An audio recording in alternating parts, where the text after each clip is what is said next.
मैं आप सबसे देरी से आया, इसके लिए मैं क्षमा चाहता हूं, आपसे माफी मांगता हूं।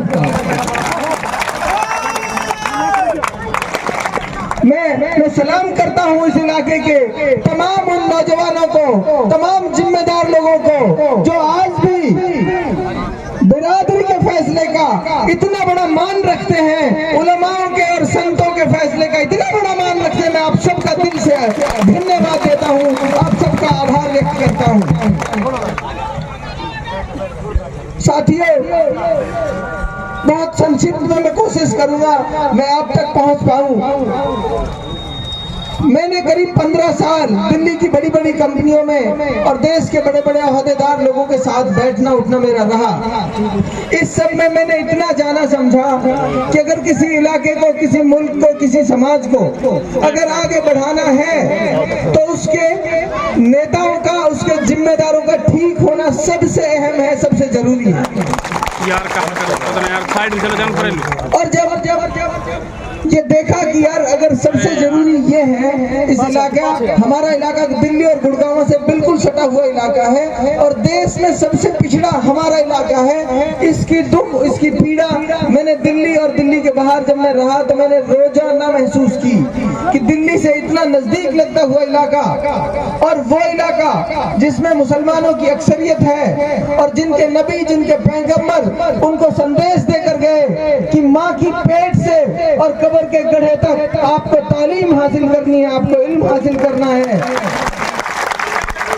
उस कौम और उस समाज के लोग शिक्षा में सबसे पिछड़ गए और जिसके नबी ने ये कहा अगर इल्म हासिल करना हो चाहे चीन तक जाना पड़े, आपको चीन तक जाना है। उस कौम और उस इलाके के लोग एजुकेशन में पूरे देश और पूरी दुनिया में पिछड़ गए। ये कैसे हो सकता है? जब इस पर चिंतन मनन किया, जब इस पर गौर किया तो ये पाया कि आपके जिम्मेदार, आपके नेता ठीक नहीं है। आपके नेता नहीं चाहते कि आपके बच्चे पढ़े, क्योंकि उनको डर लगता है कहीं गरीब आदमी का, किसान का बेटा पड़ जाएगा, तुम्हारे खिलाफ, तुम्हारे जुर्म जाति के खिलाफ संघर्ष करेगा, खड़ा होकर ऐलान करेगा।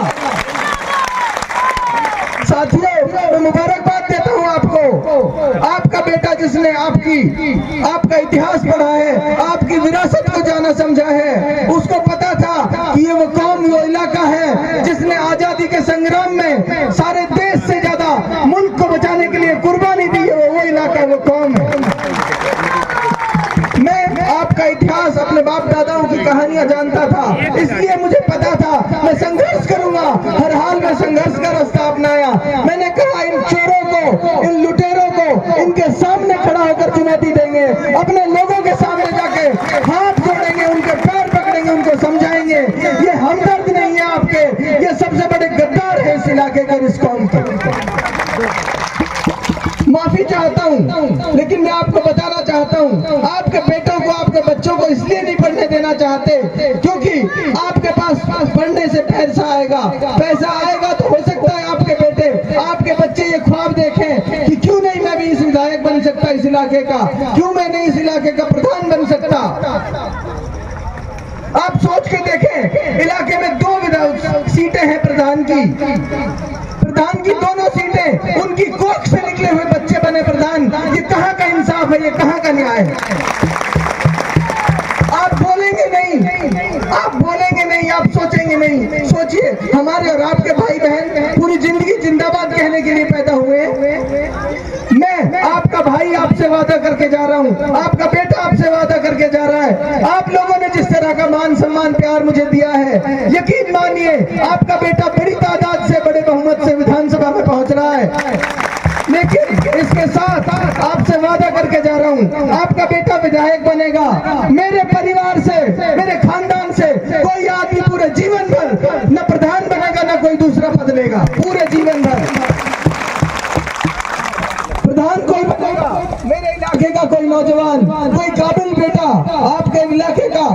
और साथियों, आपको बताना चाहता हूं, हिंदुस्तान और हिंदुस्तान से बाहर मेवात इलाके का जो आदमी रहता है, पूरी दुनिया में जहां मेवात इलाके का आदमी रहता है, वो आप लोगों के लिए दुआ कर रहा है, रात दिन दुआ कर रहा है। पूरी दुनिया के मेवात में के लोग जितनी दुनिया में रहते हैं, उन सबकी कामा विधानसभा पर नजर है।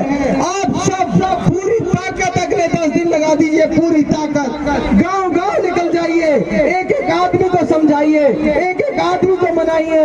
90% नहीं, हमको 100 के 100% और जलानी है, 100 के 100% और जलानी है। कुछ साथी मुझे कहते हैं 98% हम वोट दे रहे हैं, 95 दे रहे हैं। मैं हाथ जोड़ के कह रहा हूँ आपसे, जो 5% नहीं दे रहे वो हमारे भाई हैं, हमारे अपने हैं, उनको हाथ जोड़ के मनाना है हर हाल में। नौजवानों को जिम्मेदारी देकर जा रहा हूँ, नौजवान साथी हाथ उठाकर करें, कौन कौन मनाएगा अपने रूठे हुओं को, कौन कौन मनाएगा।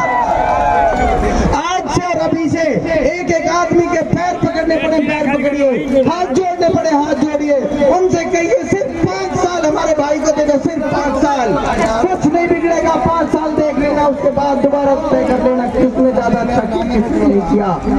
और सभी से यारी में, रिश्तेदारी में, जहाँ भी साइकिल से, मोटरसाइकिल से, गाड़ियों से निकल जाइए अपने घर से 10 दिनों के लिए, अगले 10 दिनों के लिए एक एक आदमी को जाकर पकड़ लीजिए, एक एक आदमी के हाथ पैर दबाइए, उससे कहिए हमारे साथ इस आंदोलन में शामिल हो जाओ।